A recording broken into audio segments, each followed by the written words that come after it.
Welcome to Smarter Cities with me, Jason D'Souza. My guest today has made a career from being an agent provocateur, pushing bureaucracies and governments to conceptualise, procure and deliver better cities. Tim Williams developed his passion for cities in his native UK. He was a founding member of the Blair government's Prime Minister's Delivery Unit, which drove significant policy reforms to British government services and served as a special advisor on urban development, city strategy and housing to successive UK ministers. From there, he advised both national and regional authorities on the development and regeneration of East London, ensuring the UK achieved a lasting dividend from its investment in the 2012 London Olympics. Since arriving in Australia in 2010, Tim has continued his advocacy for better cities across senior public-facing roles, including the very important Committee for Sydney, and serves as a city advocate for Grimshaw, amongst many other roles. As Australian cities face rising populations, continued infrastructure development needs, and an aspiration for our nation to step up as a senior middle power economy in the world, how should we move forward in meeting these challenges? Well, Tim Williams joins me now to debate this question. Welcome to Smarter Cities. Hello, Jason. Thank you for inviting me. That person sounds really interesting. He did. Well, a good friend of ours once described you as Australia's most famous Welsh intellectual. Well, and I think that's a good description. Although I did find one that I regarded as more intellectual and more Welsh than me recently, so I am a bit worried that my crown has fallen. Although it's a very limited gene pool of talent. It has to be said. You know what I mean? But thank you for referring to the fact that I'm obviously working in New South Wales, but I'm from Old South Wales originally, and I regard that as I was assigned Welsh at birth. Which so far I actually hadn't even made that link. People don't. It shows how unimportant Old South Wales is in their thinking, that they think, oh wow, but that's where I'm from. I always joke that I'm a child of the colonies, right? I was in the last duel in Hong Kong and left just before the handover. Right? I regard you as a near-perfect product of late British imperialism. Well, there you go. That's exactly correct. That's exactly correct. Well, look, it's wonderful to have you on. Thank you for coming on. Look, you've had a really interesting and varied career, so I want to get into a bit of that. Yeah. And obviously here we're passionate about cities, so who better than to talk to than a cities expert? Before we get into it, though, I want to just drill in a bit more than our introduction into how you got into the space you're in, right? Yeah. So, you were obviously in the UK, you had a number of senior roles in Prime Minister Blair's government. I have some empathy with that. I had a career here in government as well in a senior level. It's a wonderful place. I loved it, yeah. And I'm still fascinated by it. So much so that the trouble is, whenever I'm not putting words in your mouth, but whenever I see a politician or an advisor on television, instead of entirely listening to what they're saying, I think to myself, what do they mean by that? And what are they getting at here? What's the real game? What's the actual point? What's the actual point? And so I'm a bit difficult to please, I think, on these matters. But how I got into all this, and I really want people to get this, because the great thing about the kind of cities discussion is that you can come at it from all sorts of angles. I'm basically a generalist historian who fell into running a thing in East London back in '98, which had 12 local councils in it, a bit like where there are Australian versions of these groupings of councils. What we're trying to do around the airport. Yeah, exactly that. And it was at the time that the Blair government come in. They didn't have an agenda; they just won an election, really. So it was kind of a great time to put some new ideas about how we should grow London to the Blair government. So we did that outside government. And then I just got attracted into government because we were really successful. And I came away with lots of lessons. But basically, accidentally, I saw an advert in a newspaper and I thought, that's about 5 kilometers from my house, I can cycle there. So essentially, I didn't know I was going to end up doing this kind of stuff. So we boiled the ocean in East London, and I came away with thinking, that's really good. Local authorities from below can group together to shape upwards. So I got this idea early on that I didn't know how big I was, as it were, because we'd had great success working together, managing upwards. And we got things like the Channel Tunnel railing to go through Stratford. It was never meant to go through Stratford. Yep. And without that, no Stratford, no Olympics. And look at Stratford Look now. at Stratford, it's totally transformed. A completely sort of underutilised part of London. It was a real mess. Yeah. And now that, and again, you get people who knock these things, legacies, Olympics and stuff, but I tell you, if you ask the people of East London, and particularly in that area, they would just say it's an amazing transformation. It's 4,000 jobs that were never there before, all kinds of jobs. Universities are there. There's an amazing park. There's beautiful development, partly built by Lend-Lease, which is there. Yeah. Well, and I worked International for them, Quarter at the time. So no, I mean, and again, I came away realizing transport changes the world.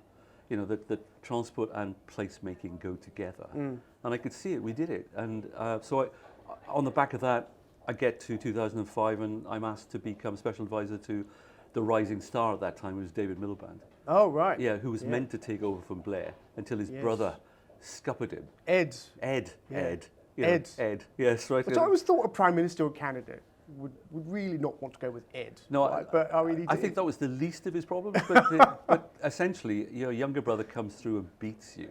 Yeah. Right. So, and of course, then Cameron wins an election, and the history of the country is different. Miliband was meant to win, and so I worked for them, and I found out what you could do on the interface between the public sector and the private sector. City making is not just for one sector; it's for all of them kind of coming together. So and then I came to Australia because my wife is Australian, as you know. Ah, yes. And so it's the same problem. See, I married an Australian. Well, you see, once you do that, it's a lost cause. I mean, she thinks I stalked her for the passport, and so because and there's nothing in that, by the way. Just to be clear about that. Sorry. But the last part about all this was that when I came, I didn't have a great plan. I didn't have a job to come to. I mean, that is now I think at the age of 54, I migrated without a job, right? So, but I was profoundly lucky, and I'll stop at this point, is that because this brings us up reasonably to date, is that I was going to become head of cities for Arup in Australia, and then I got a phone call effectively from Lucy Turnbull, who I'd never heard of, who was vice chair. To become the committee for Sydney. She was the deputy chair of the committee for Sydney, and said, we'd heard what you were doing in East London, do you think you can do the same for Sydney? And I thought, I think I'll have a go at that. And the committee for Sydney, and the committee for Melbourne, and the committee for Adelaide, such important organisations. Timing is important, though, don't you think? You just need a voice outside of government of people who are not developers and not infrastructure I think providers, that's really and important. not profit driven. The model is important, right? Yeah. We were advocates for the city, not for the causes of each of our companies. Yeah. So we didn't touch planning stuff. We touched strategic planning stuff, right? So I just to say a little bit about that, these organisations, cities collaborate to compete, right? That's the secret sauce. It's one of the reasons why I'm quite, by the way, just an aside, I'm quite optimistic about a place like Newcastle, because I think... Yeah, I'm very because it's got a great location and bones and stuff, but it's also working together to try and attract the investment. So the Committee for City model, which is like the London First model, the Committee for Melbourne model, is that we discuss strategic issues of common benefit, but put the private sector voice at the table. It's not about looking after number one, it's about sharing the problems and answers for the city. And I think in an era when governance is becoming more and more complicated and more difficult and more soundbite driven, being respectful, having just been in Canberra and watching some of the debate, you need organisations like this to have the debate. I think it's right. I think what is interesting, Jason, and you were part of it. You were active members in Lend-Lease from early days, early adopters. Is I think you got, and we kind of were aiming for, that there was a sense I think we had, I think I might have had this, that there was a progressive shift in thinking amongst companies internationally, right? So internationally, agendas were shifting, where reporting on various things like, for example, ESG today, but let us just say reporting on the social impact that companies were going to have, and the fact that they were thinking about outside the curtilage of their building a lot more. Lend-Lease historically, to be fair to them, have always had a strong... This has always been our ethos. And it's no BS, as we say technically. I think Lend-Lease historically has had a very unusual insertion in Australian culture around these things. Yeah. So we were trying to attract in the Committee for Sydney a non-transactional approach to private sector involvement in the city. And so they become citizens and advocates for the rest of us, right? And if you've got, a company thinking like that and being progressive on these issues, boy, do they have energy and resources to help, right?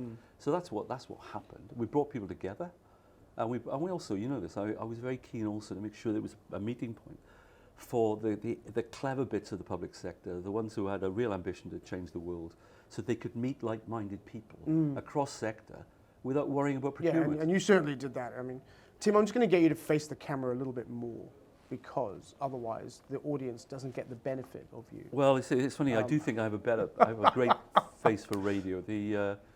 So do I. Don't I'm not worry. entirely sure about this, but anyway. Thank you for interrupting me in a correct way. I think that was the line, right? Yeah. And so again, I kind of learned. But you got to understand the great thing. I just came off the boat, right? So I didn't know anybody. Yeah. So I think this amazing thing about timing as well, right? So there was the right time. We'd had a pretty shoddy, end of the last regime in 2010, 2011. New Liberal government coming in, Which had a large infrastructure agenda. And that's when I joined the government. Spirit, and just kind of younger leadership. Baird was kind of, the Kennedy of our era. This kind of stuff. I'm kidding, but you know what I mean. It was that kind of feel. So there was that feel, and it was just like a kind of opening up. Yeah. So I think I hit. It's always important when you try something like an initiative like Committee for City. Timing is everything. And Lucy was an outstanding chair, right? and she knew, she knew lots of people.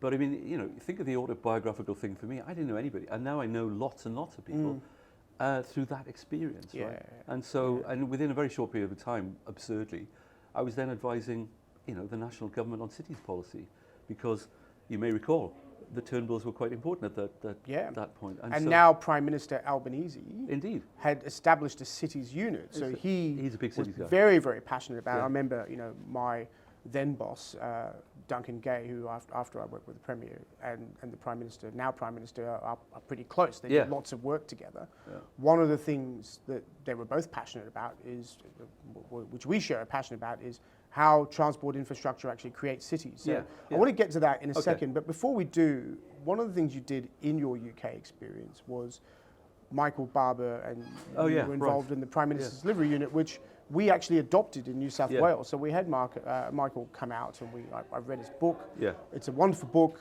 And what's interesting about it is it actually set some targets for what policy should deliver, which is sort of a bit of an anathema to many people. What an amazing idea. What an amazing idea. How did it work? How did it work in a new Blair administration to set targets for education standards, for healthcare, for children's obesity levels? I mean, it's quite a technical and actually was the reason, one of the reasons why the second Blair government was much more successful than the first Blair government. And it's a warning from history to all politicians, by the way. So the Blair government entered as a campaigning oppositional force and stayed that way for 3 to 4 years and didn't get on top of government and then decided to be fair, in its second and then term, said they had to sort out delivery, right? Yeah. So they brought in somebody who did know about delivery. This is a mate of mine, and just to put it in context, Gore Vidal once said memorably that a little bit of him dies when he contemplates the success of his friends, right? So this is my response to Sir Michael Barber. That's true. I'm lowly, Republican Tim Williams at this point, but he's Sir Michael Barber. Anyway, but he was ex-councillor background, so he knew how local government worked. We'd worked together in the National Union of Teachers. He had a very strong sense of performance and how to measure it. Right. This is the key, and I think, by the way, there is an autobiographical link here because, of course, I helped socialise Michael in the New South Wales government. Oh, context. You brought him in. So I helped bring him in. Right. Okay. So, and that was really a very important moment. Well, Mike Baird at the time and Babe Warburton, who was his chief of staff, really adopted this and brought that concept into New South Wales. But the great thing about this city as a place to do stuff is I was sitting next to Bay at a Committee for City event, and he said, "I've been reading this book by Michael Barber," and I said, "Well, I was the witness at his wedding." Oh, right. So it was that kind of thing, right? And the great thing about this city, in the best sense, I've always thought this was really interesting, is that you can get stuff up quickly. And I know some of the media say, people are too close to each other, and I understand all that, but some great stuff can happen because you can get quick decision making in the city in comparison with some of the systems I've worked in. I really believe certainly in that early era. In that early era, 2011 and sort of 2016. Yeah, there was some pretty big stuff reform, done, right? Big infrastructure, leases involved. So I think the important lesson for any government, and we're obviously in the middle of an election now, is that the machinery of government needs to be controlled, and you need to incentivize people, you need to inspire them, but you also need to guide them about the level of performance you expect, right? So all that the Barber deliverology is, here's what we want to do, here's the 3 years from now, what's the strategy to get there, and along the way, can we please measure how far and well we're getting there? And which is what we do in a corporate setting, right? Of course, but we don't do enough in government, right? And if we're not getting there, what interventions are we going to get in to put us up to trajectory. I will add to that, because I think one of the things that Barber says in his book is political leadership and support for deliverology, which I think is what he calls it, and what you've called it, is critical. So without it, it dies, right? Unless you've got proper political sponsorship of initiatives, they die. And I think that's something we're losing a little bit in Australian polity generally, because I think the way some of the decisions are being made in a general sense now are lacking that political leadership. And we're asking for civil servants to try and drive policy reforms, and they can't do it without elected officials. No, I completely agree. But by the way, we haven't talked about that, but I completely agree. And there's a kind of balance you have to strike. Data-driven policy, great, I love all that. But at the end of the day, the direction of travel has to be set by politicians because they got elected. They are the legitimate ones. That's the point of democracy. But they need to stand back a bit on the delivery side of it, because they essentially have given the job to other people to come up with the evidence base for what we're going to do. But the direction of travel is set by the politicians, and I get that. Some people are surprised to hear me say this because they think that there's some magical objective way in which bureaucrats can run policy, and the answer is no. It's an elected matter. Policy is always determined by, in a sense, the electorate through the politicians. Correct. And the delivery of it is something that the more objective bureaucrats can help us with. And I worry sometimes that there's too much focus group, too much community consultation, too much all this stuff that is supposedly trying to protect people from having to take a position on things. Right? I also think that there's the alternative to ruled by politicians is ruled by experts, as it were. And there's a danger. I'm a bit mistrustful of that. By the way, as an aside, if anybody wants to know how government really works, follow the WhatsApp leak story in the UK, which is I haven't seen. Oh, it's about the thousands of WhatsApp messages released from the former health minister who's managing COVID, and it's a lesson in government, and it's essentially showing how. And you and I will not be surprised to realise that some of the decision making wasn't quite as scientific based as we might have assumed, on the ground that politicians still have to win constituencies and get elected. Anyway, look out for that one. Now we're massively off the topic, so I'm going to take us back. Did you expect any difference? Not unusually when we have conversations. Go on then. So, cities, right? Yeah. I hesitate to call you an expert because you just said you don't trust experts, but you are. What makes a great city? What are the key ingredients to a great city? So, let me frame this question a little bit, right? So, we are in Sydney, Australia's global city, largest city, Melbourne, brilliant city, very different types of city, very different types of population. We have aspirations in this country to be one of the great middle powers in the world. Sydney is our financial centre. Other cities, Brisbane, certainly has a future, a strong future. Yeah, for sure. And Adelaide has a strong future. What do we need to do to get it right? What are the ingredients? So I'm going to reverse into that from the end point, which is one of the great strengths of Australia, which I think you only discover by really coming here. The downside, in a sense, is wow, it's big. The upside is that means that there are 5 or 6 separate regional or state economies or capital cities going on. It avoids the British problem of over concentration in London, which is a real problem. And when London doesn't do well, as I've just discovered in some research, the country doesn't do well, where it's not quite the same in Australia, right? Where you can actually have different cities powering at different time and all this kind of stuff. It affects all sorts of things in my view, in a positive way. So that's good. I think there's a temptation when we discuss cities to miss something that a lot of people just think, oh, really? Cities exist and were founded for economic and trade purposes, right? I.e., we love what they can do. They've got great culture. They bring people together. They do all sorts of things, but they originally exist for economic purposes. And even great, beautiful design cities that have lost their economic purpose strike me as dispirited, right? So they're missing something. They're missing something. So I think you can't get away from, what's the economic driver that has attracted millions of people here in the first place. So I think for me, never go too far. It's partly because I am from a kind of an economist historian. I'm very interested in the nuts and bolts of what drives things to happen, right?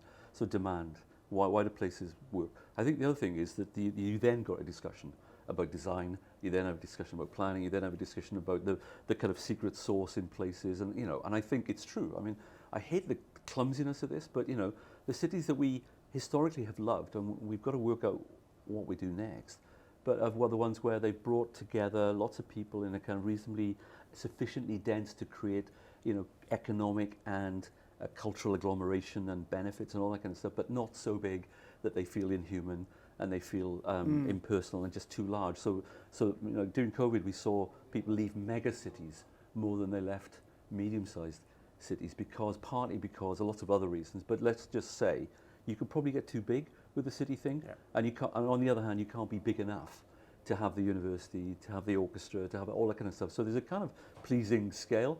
And I think the thing about Sydney and Melbourne is interesting. Very different structures, morphologies. It's fascinating case studies about the two of them. You can't generalize about these two. They're very different. They're cities. profoundly different. Yeah. They Melbourne at one level operates a bit more like a European shaped city, and it's a bit more walkable. And also at another level, it is still 100 kilometers wide.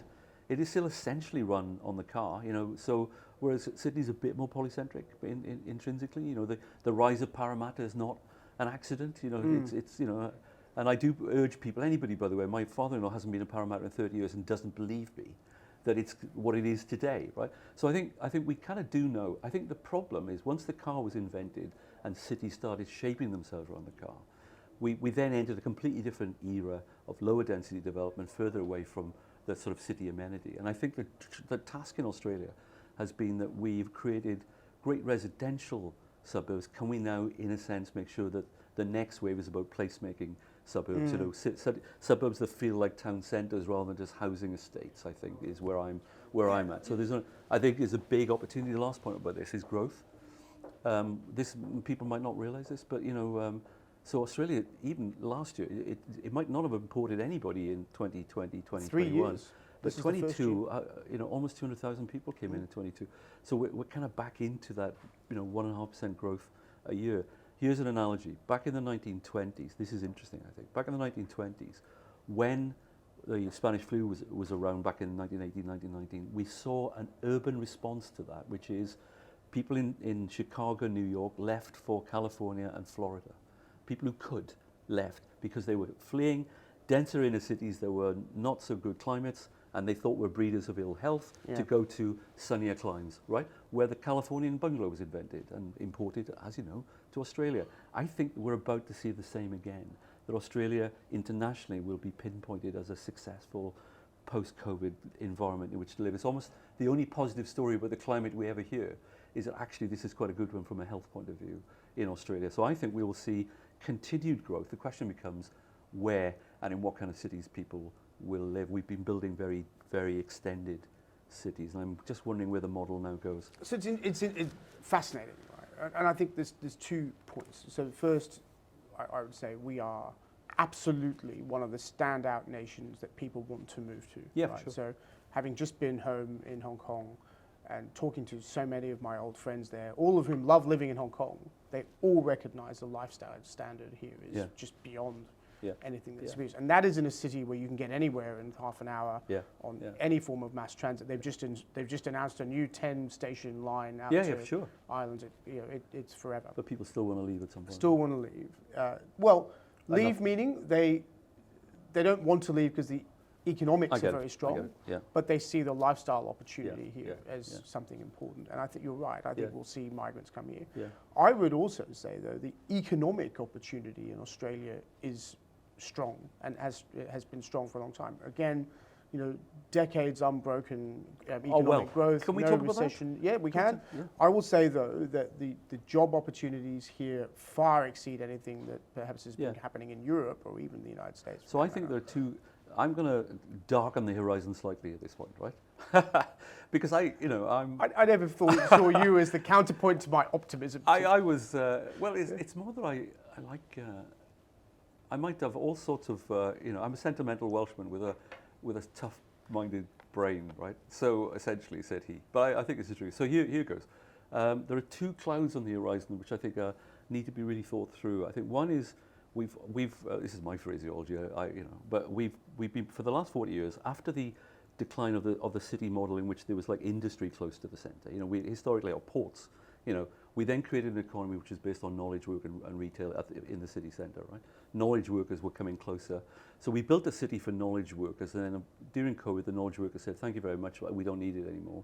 we can do decentralized hybrid working. I'm just saying to you that I think that has an unresolved matter in my mind. And just to give you a flavor of what needs to be thought through is, as you know this, that the square kilometre of the city of Sydney in the CBD creates 7% of national wealth through professional and banking services. Correct. Right? I'm not convinced that people who are talking enthusiastically, and I understand it may not be reversible, about hybrid working are really understanding what that agglomeration of that city centre created for the nation, 7% of national GDP. Where's that going to come from in a more decentralised? It's not going to come from your bedroom. It's not going to come from your bedroom, however or good your your bedroom cafe. is, right? So it doesn't quite work for me, and I don't think politicians, the media, are really focusing enough on the economic problem that faces. I think the second thing, though, is in a world in which, again, understandably, we're moving towards ESG reporting, in a very deep way where people are concerned, obviously, about climate, that we're also obviously going to have a downturn, and we know this, in some of the exports that we have also been helping our economy. So there are two pieces of the national economy which have been working benignly for overall wealth in Australia, where there are question marks over. So the lifestyle benefits on the one hand, but it takes me to my more positive point, right, which is we need to get our skates on about creating the next innovation, green technology economy. Yeah. That's where I go. Absolutely. And we take the advantage that we have today of a strong economy that is still generating substantial productivity and profit, and we invest that in the next generation of exports for Australia. Yeah. And I think you're hearing that narrative out of the government at the moment around things like rare earth, around hydrogen. I think hydrogen has so much potential as a clean fuel that can basically drive the next generation of productivity. But if it works. Well, it will work because we're all making a bet on it, right? But what it plays to is what we started with around the Committee for Sydney, which is, I think, this is a high moment for public-private collaboration. And we hear interesting stuff coming out of the new federal government around, in the old days we would have called it industrial policy. But I do think, and then people get, don't want state intervention. But at the end of the day, all the clever economies in the world, you know this, the Chinese economy, the Hong Kong economy, the Korean economy, they're all based on a bit more advanced partnering between public and private sector than we've been used to in Australia. But the word you've just used is partnering. No, I agree. There's a very big difference between old school industrialist policy and state ownership and the word partnering. And I think that is the advantage that we have in Australia over many other countries. Governments are becoming far more sophisticated about these things. I'm going to get you to face the camera once again. I'm so sorry. But I think that's an amazing moment of reflection where, I'm going to get fancy at this point. I'm going to get very fancy. Please. Well, no, I'm not. This is what the audience expects from you. I know, but it's interesting that the terrible word neoliberalism, which really means virtually nothing. It means nothing. But essentially, I think the argument that we need a cleverer government intervention to match the changed needs of the moment. So I think, for example, that government is more needed when it's very unclear what the economic future is. Absolutely. So I think it is a moment. It's not like for 30 years, but for 10 years, we need probably much more advanced partnering between the public and private sector, because the models are not as clear as they were, either of city growth or economic development, than they were 3 years ago, right? So let's look at hydrogen as an example, or let's look at any clean tech, for example. We wouldn't have reached a 30% renewable energy target without government subsidy. No way. Right? Because at that time, solar and wind, and certainly solar, domestic solar panels and that sort of thing, that market wasn't there. So it needed some framework for that. I think two things about this. One is, governments don't just crowd markets; they can create markets. Yes. Right? And they use it either through their interventions positively or through their regulatory. Correct. Now I want to do something about housing in this. So I think that we're about to see a wave of new entrants to housing from housing delivery from a different direction to normal. I'll go into it from new investors coming into the market who are interested in ESG outcomes for residential. I think it won't be the usual developer or usually investor market. I think going forward we'll see, in a sense, public-spirited investment sort of stuff where people are interested in social return. Going into housing a lot more, we've started to see it. So I think we'll see AXA with St George. Absolutely, and in the UK, Legal & General has become one of the biggest housing developers. So I think we're going to see, and I think a lot of that is about new entrants driven by the regulatory requirements changing the game, And some of the usual suspects, and I don't mean Lend-Lease in this context, I'll come back to that, but I think scale helps in this one, don't know enough about how to build a kind of green, environmentally sort of brilliant home actually yet. So we will see also some new partnering between people who are technology people, green people, universities working with the developer and investor sector. So I think we're in a period of the reinvention of different kinds of capital coming into urban and economic and city development from different unexpected sources. What do you think? Let's spend a bit of time on that, right? So I think housing is, I think, probably the top of the agenda at the moment in Australia, other than energy policy. Yeah. The government has announced a very large $10 billion fund for investment in social affordable housing. Yeah. They've changed the framework around how the government will intervene. Lend-Lease actually has taken a very strong position on this. I welcome that. Dale Connor and Tom McKellar are two of our leaders here, have sort of been out there saying we should have standard mandate percentages for affordable housing. Can we talk about that? Yep, that's exactly what I want to talk about. I think it's really important that Lend-Lease did that, because they have been market makers for decades, right?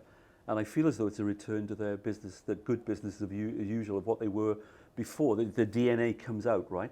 They've taken an advanced position. I really think it's important. It was not going to happen because the government, you know this, right? Governments were far more timid than Lend-Lease have just been, right? And it took a Lend-Lease, frankly, and some of the others supporting them to establish political confidence that this is not a crazy idea, right? So just to give you, because I used to, one of the great signs that I am actually, I've been really supportive of the kind of Lend-Lease DNA. I used to work for them, as you know, right? Is that there's a thing I never used to say publicly, but Lend-Lease have just proven to me that they are as good as their word, right? So in the UK, they do Lend-Lease and others, everybody, 40% social housing through, and we're trying to import that same type of concept. But until you made that move, I used to get annoyed. I used to say, Christ, they'll do 40% in London, but zero. And it wasn't you. It's because you weren't made to do it. Now, we need to understand this. This is where I often get misinterpreted. Some of the things I say. I can't imagine. It is. I think it's my fault that I get misinterpreted. Because I basically have never been attacking developers on this because I knew it was a regulatory problem, right? Yes. So, and I used to try and divorce these things by saying, look, the problem is that in London it works like this. It's residual land value, right? And for those who think that's the most boring subject you ever heard, it's the most exciting thing you're about to hear because it is essentially, it says to the developer, here's the regulatory requirements in London. They've known it for 30 years now. It hasn't changed very much. It means when I buy the land, I buy that land net of those obligations. Knowing there's a mandate. Knowing that there's going to be a cost. Yep. The landowner gets less. The developer still makes the same margin, but delivers socially beneficial outcomes, right? There's nothing wrong with this model, right? But it takes political, I think balls might be the word actually balls to do courage it. But courage is probably a better word. Sorry, to de-sex it for a moment. But I think Lend-Lease have just. This is a family podcast. Absolutely right, and testicular confidence. I think somebody said. But somebody had to break ranks, right, and show leadership. And to be fair, on the very day I was having to go at our friend Michael Sorbus, who runs the Property Council of Australia, just been appointed. I said, great appointment, get on with inclusionary zoning and all this sort of stuff. He'd already done it. Yeah. So I think I think it was made at his or one. I think he was involved in this. But Lend-Lease have shown leadership, right? So we now have to. But the second bit of the equation, to be fair, is still missing, and it's not a Lend-Lease issue, right? In the UK. In fact, he is the man who made the announcement. This is Tom McKellar right here. There you go. I was just complimenting Tim Williams. Right? I'm just complimenting Lend-Lease on its leadership. I saw you. Yeah. I was. It took. I have. Of course we are. But it took a Lend-Lease to lead the way, right? Yeah, so, thank you. And also because governments didn't really understand what they were doing on that subject, and you've explained how it can be done. So I think, well done. So Tom here, I don't know if you can see him in the shot, but Tom is the one that went out there and led our position on affordable housing in this market, which Tim has been talking about. And although my Australian wife is so modest, she hates this phrase that she taught me about, is it called pissing in other people's pockets, right? which I had never heard before, and I suddenly realized that I was probably doing on a daily basis just because I'm a very positive and welcoming human being, right? But I do think that Lend-Lease deserves huge credit. What I was going to say, the missing bit of the equation to come is we have to build up the resources of the social housing providers. Absolutely correct. Because that is the other side of the equation in the UK. Well, look, Tom, as I said, Tom's been leading this here, and we're very passionate about it, and we intend on taking a very senior role in it. Thank you, Tom. You'll see yourself on the podcast Where soon. were we? Now, look, I just want to go back to this question of capital as well, because I think there's 2 points that have been made. So it's fine to say we should have a target for affordable housing. As you know, we completely support it. Yeah. But, and you made the point of residual land value, the point on affordable housing is that it is something that is subsidized by the development. And the only way that it can actually be paid for is with additional density to enable that to happen. I agree. But that's an Australian problem. Well, correct. I'll it's explain, an Australian I'll problem. Explain it. I understand it. Can you give us a bit of an insight into that? Because it works in the UK for that reason. Yeah, so I think there are 2 ways of doing this. So one is you get your density bonus. I've never entirely understood the density bonus thing from a design point of view, because if it's meant to be 8 stories, it's meant to be 8 stories, right? But subsidized housing needs subsidy. Right? I don't want to get too technical with these matters. It's got to come from somewhere. It's got to come from somewhere. So I think in the Australian context, at the moment, it comes from the development, right? It comes back to the residual land value, right? Which is that it's only extra if you ask people to do these things after they bought the land, right? So I still think there is an issue about knowing that you're going to do your 8 stories and one of them is going to be social housing or whatever before you buy the land is still a very big advantage, not requiring as much subsidy to do. I literally believe that too much of what we ask developers to do happens after they bought the land when it's too late. So voluntary planning agreements don't really work for me. They're just too late in the process, right? So whatever we do, go early in the process. But the second thing is, in the UK, there is grant. Yeah. Right? That's absolutely correct. There is grant. And even though it's not as big as it was, there's still grant that fills the gap of affordability, if you like. So the social housing providers get grant to purchase units with a lend lease in the UK, right? So there's a bit more public intervention. Now this comes back to a fundamental point, right? This isn't just a gift to the poor, right? No. We need to change the equation of housing. Yeah. We need to have more providers in the market to add to the business models, because the problem with the housing market, I want to end on this point on housing, there's a natural limit, which is not a moral problem. It's not the moral limit set by developers. They have a business that they have to calibrate supply to. And if there's not enough demand in the market, they're not going to overproduce and collapse the prices. And that's not a moral problem. That is just a fact of life. So we have to find other models to help, to support and to add to the production of the private sector model. The government has to play a more muscular role, and some of it will be regulatory, some of it will be partnering, and some of it will be on its own land, and some of it will be through grants, right? And if you will the end, you have to will the means. So what you've just described is the framework that's being applied in energy policy at the moment, Interesting point, that to bring forth a next generation of how we drive our economy and to de-risk innovation, right? So there is and to de-risk innovation, right? Because we don't have the solution right now to fossil fuels. We are working our way there. We've made a couple of bets around things like hydrogen, which a number of particularly Western democracies and Japan have really made a bet on. So there's absolutely no reason why you can't apply that framework analogy a lot, to housing. And I think we're getting there. Yeah, it's incredibly slow to break through to the idea that this is a business model issue.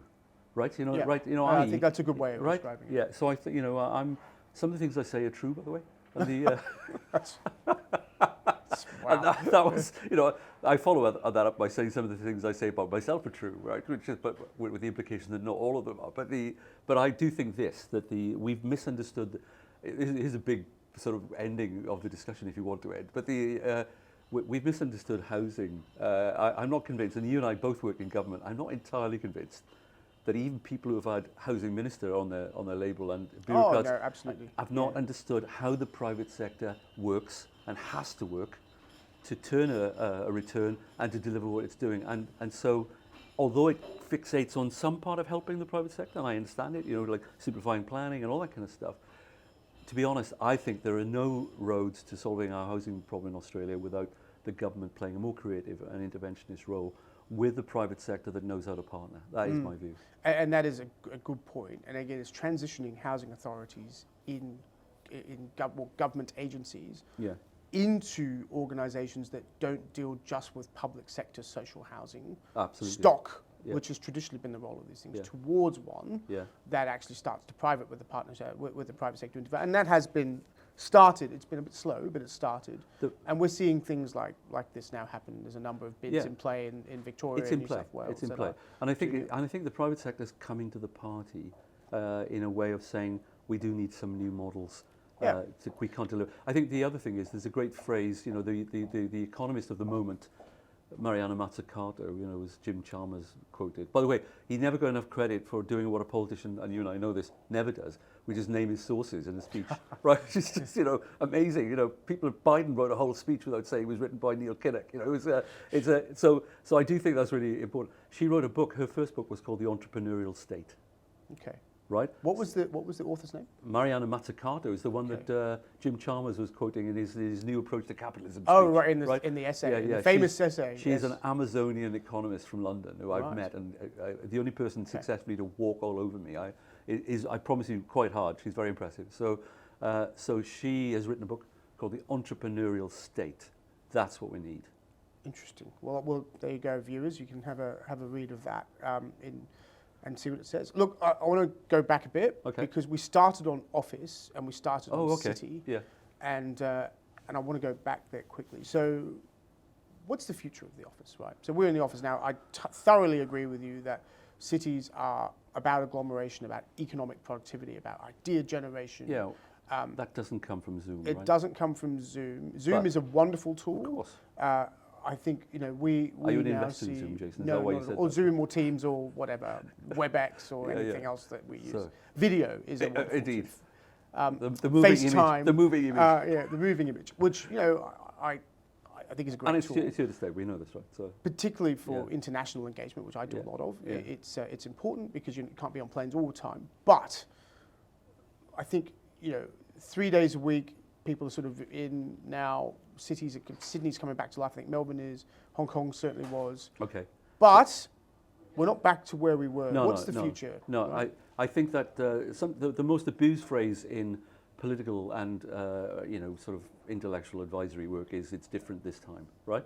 But I do actually think it might actually be different this time, right? Yeah. Which is to say, we've seen this, or rather, this is what cities go through. Of course, they go through periods of decline and fall. They reinvent themselves and all this kind of stuff. But it can sometimes take decades. We forget that inner Melbourne had a 20 to 25-year transition from one cycle downwards in the 80s, when the city centre was pretty denuded at weekends and there was nobody living there, and all the industrial jobs were going and all that kind of stuff, to then becoming a knowledge economy centre from the back end of the 90s and all that. So basically there can be a long period of hiatus, right? So I think that's to be understood. So the optimists, they change, they recover, they renew, completely agree, but it can take a long time, right? Second thing is this. There are signs that certain things have got fixed. So 2 years ago, I always loved the idea that I might have been prescient, so allow me to do this. When it started happening, I said to my new employers, Grimshaw, world's great architects, I said, I think we might see the 70% city in 2 years' time. And they said, what's that then, Tim? And I said, well, 70% back on the public transport, 70% back in the office. But although that sounds like pretty good, So it's 64, I exactly, think, on it's the not a transport return. network. This is not going back to 100%, right? So that is a fundamental fact of our lives. Consequences first, and then what we might do about it. Consequences people are just not thinking about are, you know this, public transport was underwater when it was 100%. Yep. You know, so the idea that it's 70% and not 100% of what it was is a long-term problem. 22 cents in the dollar. Yeah, exactly. We would exactly right. So basically, the return we got was 22% on the dollar before COVID, right? So this means that we either will see a long-term problem for justifying public transport projects with Treasury saying, "You're kidding," or we will see different reasons as to why we need mass transit, which is, for example, could be the denser, more energy-efficient city. It could be health and well-being. So that's Parramatta, Western Sydney. Exactly right. So what I'm saying is, I think it's still the game has changed, but we need the appraisal process. You know, I'm obsessed with these. The government uses to justify projects is changing. Will have to change, and I think health and well-being and social and environmental impact will become pretty dominant in how we decide. So the benefit-cost ratio has a fast, will more change. social, Will change. social The social cost side of that will become much more important, I believe. Right. So I think that's going to happen, but we're not there yet. So public transport's in trouble. The office is being reinvented as we know, right? So, by the way, last point on transport is just amazing. So Manhattan, 60% return to the office, 3 years in, 60% return to the office at any one point, 110% return on the road. So people have not been commenting on this, but we've had more. 60% return on traffic. On transport. No, 60% return in the office. Sorry, 60% return to the office. Yes. 110% return on the roads. road, meaning they're using cars to get More to work. To get to work, Okay. right? And the reason is partly it started out as health and security, but you didn't want to share a bus with people, and that got stuck in some people. So unfortunately, we've seen vehicle miles traveled rise. Yeah. Car ownership has been rising for the first time, but it's also that if you're only going in 2 or 3 times a week, you don't buy a season ticket. So it's cheaper to run your car in, right? right? And we're also seeing amazing Google Earth evidence. I love this because although I hate the consequence, I love paradox, right? Is that everybody's talking, oh, we're cycling more, we're walking more. So the car outside my house, when I'm at home working, guess what I do? I use it more than I was using it before when it was outside my house and I was at my place of work. Right. Yeah, so we're seeing lots of random journeys. Because people are at home more, People are so home they're more. going out to They're the going shops. out, they're bored, they're going out to the shops. So what about a counterpoint though? People would say, okay, I'm in 3 days a week, I'm driving my car more, but now I'm dropping my kids at school, I'm dropping them at childcare, I'm picking them up. Although I sometimes give the impression of being a fundamentalist on this because and not because by the way, I completely disagree. I'm not an agent provocateur. I just happen to be somebody who has a pithy way of explaining it. You didn't like my description of you, Mike. Well, that's true, yeah. So, but I do think it's important to make people think about fundamentals, and I'm trying to do that. So look, I think that the COVID experience and that point reminded us of some of the downsides of the city model that we've been building, right? Yeah. So some of these city but I still think, it's funny, International Women's Day yesterday, and I still can't get enough buyers for the proposition that if women are working at home more, they're going to be doing more of the homework. They're not going to be seen by their bosses in the office, and we're actually going to damage women's careers. I completely agree with it seems obvious to me, and I just can't understand it. And it feels like there's a kind of sort of boomer narcissism going on, where it's, oh yeah, by the way, I want to do this when did anybody ever say it was healthy for you to sit in your backside for 10 hours a day at home, not meet anybody and not go out? When was that? It suits certain people. It suits certain people. I mean, I look at myself and my teammates and colleagues. Those of us who work in customer-facing origination, deal, office, right? We need to be in the office. No, I think this is where we get to. And I find the home world almost energy debilitating. I just feel like I lose all my energy. Don't talk about your family life in public like this. Right, well, that's right. I didn't mean that. I meant if I was working at home. Sorry, Margaret. But I find the office energizing. My team's around me, colleagues around me. But your distinction is a good one, so let's be real for the moment. But there are some people that's the opposite, right? Let me stop being a fundamentalist for the moment and just say the world has turned. And the world has turned for some good reasons. So that phrase that comes to mind is this: businesses, offices, cities have to earn the commute. That is true, right? Yeah. So they're earning the commute. Your point about some life coming back is fascinating, right? The type of life that's coming back to Sydney and Melbourne and London and other cities is different to what it was before. We're noticing that there's still only 50-60% back in the offices, but people are either having a party just before they go home on a Thursday rather than a Friday. Thursdays become the new Friday, right? Yeah. Or they're coming in to the city on different days because they're bored of being at home, so they want to. So that the idea of the city as a party city, as a cultural city, as an experience city, is going to become more dominant. So I'm glad you raised that because it's a good segue into arts and culture. Yeah, right? it's exactly what's going to happen. I've become more attuned to this, I think, than I have earlier in my career, about the importance of arts and culture and it's going to be more important as well. To a city, right? Yeah. So if you think of the great cities in the world, the New Yorks, the Parises, the Londons, all have wonderful entertainment districts, right? Melbourne, I went for a run around the core of Melbourne from Sofitel, 4 theatres in one location, right? Yeah, and my great friend Michael Castle, who does such wonderful work here and bringing theatre to Sydney, one of his great passions, in fact, we don't have enough theatre space. We need more. And one of the ideas we've been working on is turning the White Bay Power Station into a theatre. Yeah, right. And the egalitarianism of the theatre to people is remarkable, right? How do we get that right in Australian cities? Right? Well, I think this is a perverse opportunity of the COVID era, you know, where essentially, and again, I don't like the phrase, but I think there's something in the idea of the move from the central business district, because we didn't really have CBDs. They're always a bit more mixed than that, but let's just say to central experience districts. The central experience. I think there's something in this. I've heard this phrase, central experience I think district. the discussion is worth having, because I think whether or not you call it that, whether or not it's as extreme as that, we're going to see more mixed-use city centres, right? I think that's the lesson. Backtrack one. So offices are reinventing themselves. A great, interesting thing in the market is that there are, we didn't talk about this, but just quickly, stranded assets from people who are getting lower rents now because they're not what people want for that to earn the commute. You're right? Well. Yeah, exactly right. Yeah. It's a big agenda. And also they don't qualify for like modern ESG reporting standards, right? So basically there's a big opportunity, right, actually, in retrofitting the office to be what it needs to be. So I think that's quite interesting.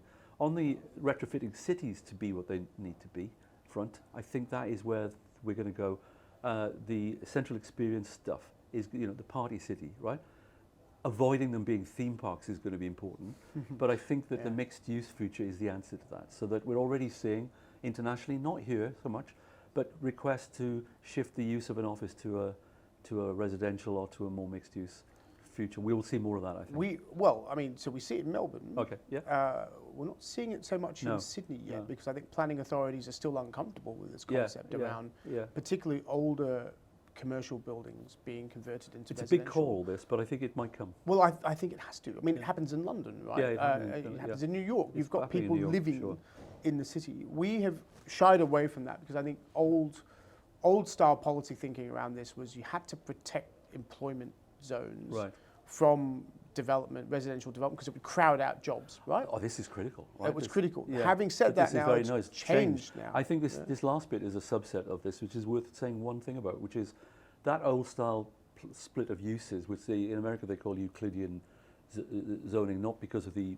famous Greek geometry person, but because there was a place called Euclid, which separated its uses between residential. Right? That was when industrial uses were dirty and smelly. Now that we've got fourth industrial revolution, modern manufacturing stuff coming, I can see some of that going back into city centres. I can see some of the ex-offices becoming kind of the workshops of the modern world, right? Yeah. So I think we will see more mixed uses, not in the old style, but that we might see vertical mixed uses as well as residential, as well as. But again, in Asia, this happens now. Indeed, right? In Asia, this is already the case. But back to your cultural point, you know, the people will need. The cities have always played the role of cultural creativity and performance, right? Of cultural mixing and performance. I think we'll see more of that because, in a sense, it's about saving. We have to save the phenomenon of the city, and the reinvention of it looks to me to be in that direction. Yeah, I think that's absolutely correct. I just want to go a little bit further on residential in the city, which is to say, if you look at Melbourne, one of the reasons why it's successful is because people live in it, and so people are there after hours. People are there, it's and in our city, in Sydney at the moment, and other cities that have really worked on this employment protection zone thing, which I think was important at the time. I'm not knocking it; it was the right idea at the time. Our city still empties out, and people leave. Yeah. I was astonished when I first came to Sydney. Yeah, it's quiet. At 4:30 in the evening, I was wondering where all these people were going. COVID has made it worse. Yeah.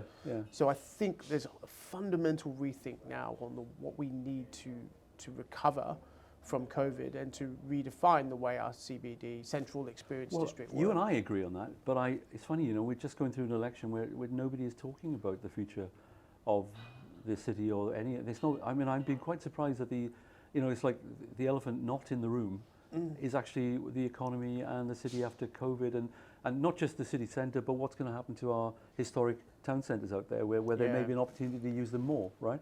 But we may need to find ways to attract mixed-use development to them. I mean, we're talking Parramatta, for example. At the moment, the current scheme for the Metro West Station, which is outstanding that it's going there, but it's 200,000 square metres of commercial office.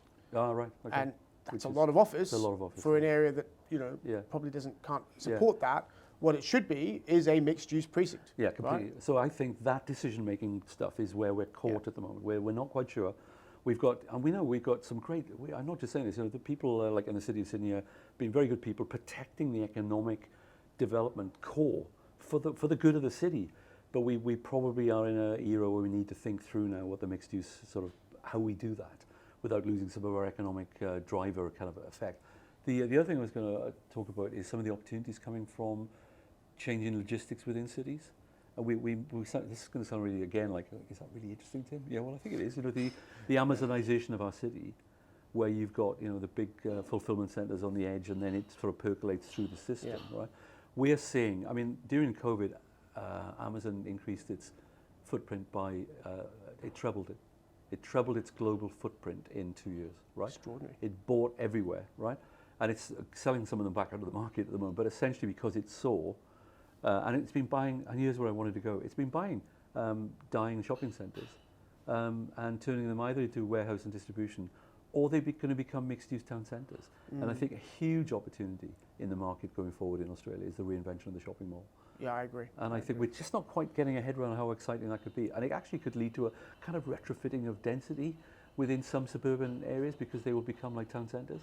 So I actually am quite optimistic that is a very interesting market going forward. That's great. Look, we'll have to end soon, and we could keep going Really? for a long, long period Are of you time. sure? But we'll have to end soon. So I'm going to ask you this, which is if you could do 3 things that we need to do for Australian cities with great brevity, what would those 3 You things shouldn't have be? said that, because everybody will have that Welsh problem again, right? So I think there's one is obvious, which is I fear, and you were probably there at the time actually. I fear that the Greater Sydney Commission revolution stopped halfway, right? So it does some great things and blah blah blah. But what it was in my head, and I without being a megalomaniac, I helped design it effectively, right?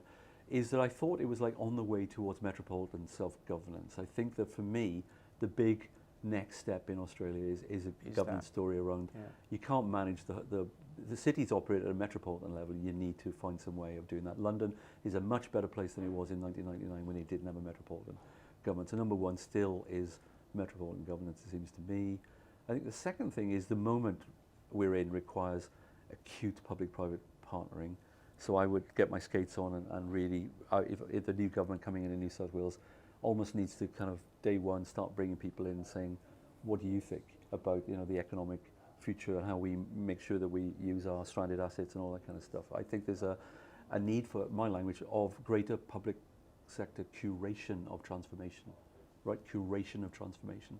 I think the third thing is jobs, which is that we mustn't assume that the economy we've inherited goes forward in exactly the same way.